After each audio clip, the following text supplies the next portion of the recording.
It's all good, my babies. My first guest currently stars as Frodo in The Lord of the Rings, The Return of the King, which swept the Oscars, garnering 11 wins. Beginning next Friday, you can see him with Jim Carrey in Eternal Sunshine of the Spotless Mind. Please welcome Elijah Wood.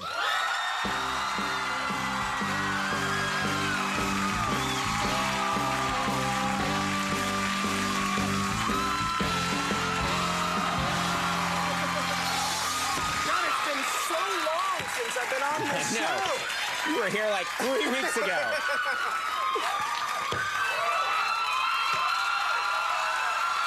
Is there normally this many screens? No.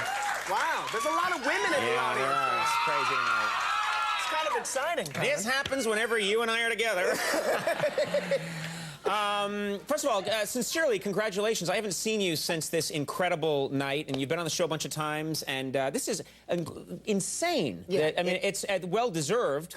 sweep. Clean sweep. At what point did you realize when you were at the Oscars that people were starting to hate you there, you know? Because it was, you know, it must be weird when you're just winning everything. Absolutely. About 5 or 6 awards in, we all started looking at each other. The 4 hobbits all kind of sitting next to each other. Yeah. Ian kind of turns around. We're all looking at each other, and this sort of feeling that we were suddenly becoming the enemy. Right. You know, that Clint Eastwood must be sitting in his chair right now thinking, those dirty hobbits. You know what I mean? I'm gonna kill me a hobbit. I could just imagine like a Dirty Harry movie against the hobbits. Yeah. Like, you feel lucky, you small folks. You know? With your large feet. So it was this weird mixture of emotion, because we were so psyched and it was amazing, but at the same time, we realized it was quickly becoming the Lord of the Rings show. Right, which for some people is not all that much fun if one movie kind of does the whole thing. But... Oh, sure, especially if people are up against you and they realize at a certain point, I have no chance tonight. This is a steamroller that's coming through. Oh, my God. Now, I understand that, you know, Oscar night is known for these amazingly cool parties where all the celebrities go and they hang out afterwards. You guys skipped those parties and went to a fan party instead. Is that right? That's right. Yeah. That's a nice thing to do. Yeah. That's a who was at this fan party? I mean, fans and obviously, but fans. I mean, it was the OneRing.net fan party. They do it every year for the Oscars in conjunction with the Oscars, and there's like 2,000 or 3,000 fans there, and sort of hobbity Middle-earth entertainment. What is Middle-earth entertainment?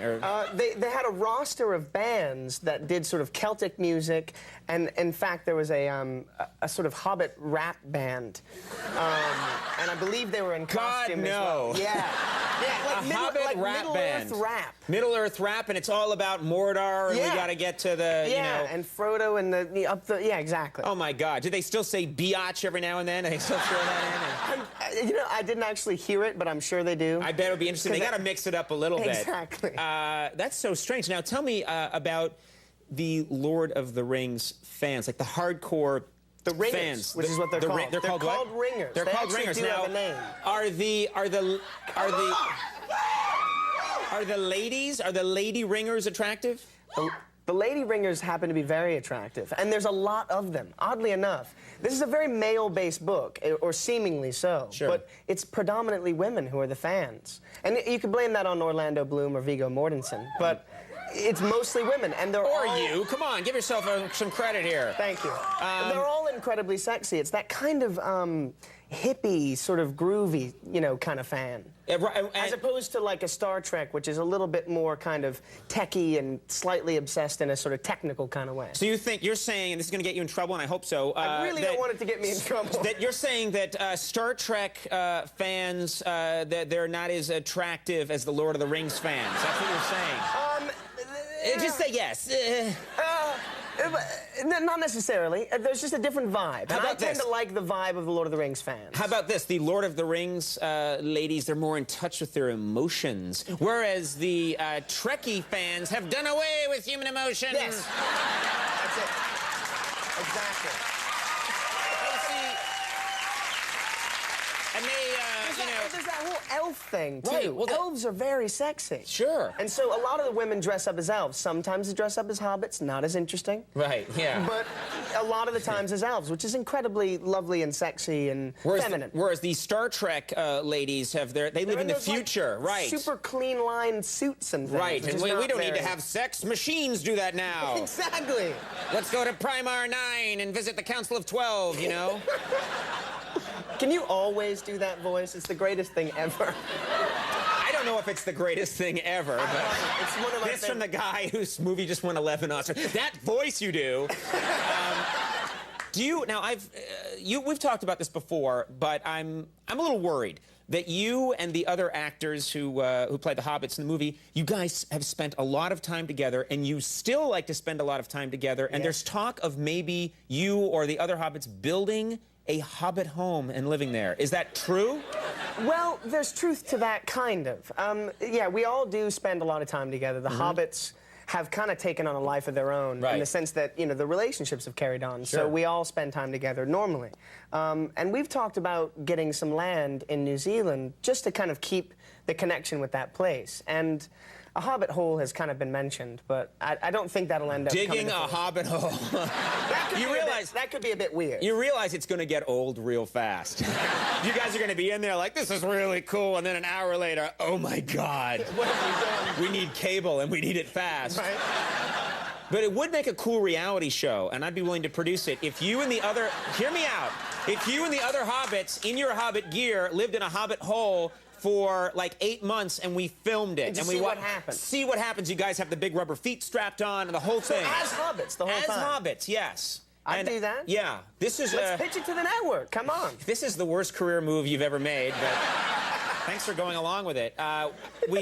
Let's get to your current project. It's amazing. You've just come off this amazing project. Now you're in this movie. A lot of people are talking about Eternal Sunshine of the Spotless Mind. Yeah. And this is a Charlie Kaufman movie. This is much anticipated. The plot, his plots are so interesting. This is an interesting idea. Well, it's very cerebral. I mean, at the heart of it, it's essentially a romantic comedy about two people who are in love with each other and the trials and tribulations of being in love.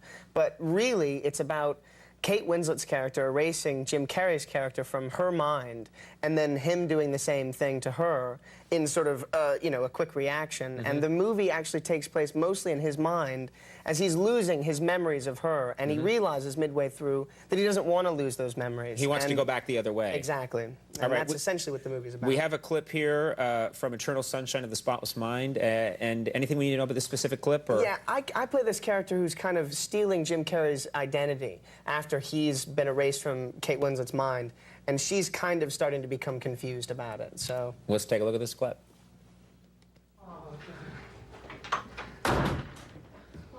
Baby, what's going on? I don't know. I don't know. I'm lost. I'm scared. I feel like I'm disappearing. My skin's coming off. I'm getting old. Nothing makes any sense to me. You're not getting old. Nothing makes any sense. Nothing makes any sense. Oh, Tangerine. Nothing makes any sense. Nothing makes any sense. It's okay. It's okay. Hey, let's go out dancing. Yeah? You want to go out to Montauk with me? Montauk? Yeah. No. Come up to Boston with me. Sure, yeah. We can go next weekend. No. Now. Yeah, I have to go now. I have to see the Frozen Charles now. Yeah, she is great. She's amazing. Nice person. I'm absolutely in love with her. She's wonderful. I'll talk to her. I'll arrange something. Eternal Sunshine of the Spotless Mind opens next Friday. I hope we see you very soon. Yeah, thanks for being here. Good guy. Elijah Wood, Rachel Dratch coming up. We'll take a break. We'll be right back.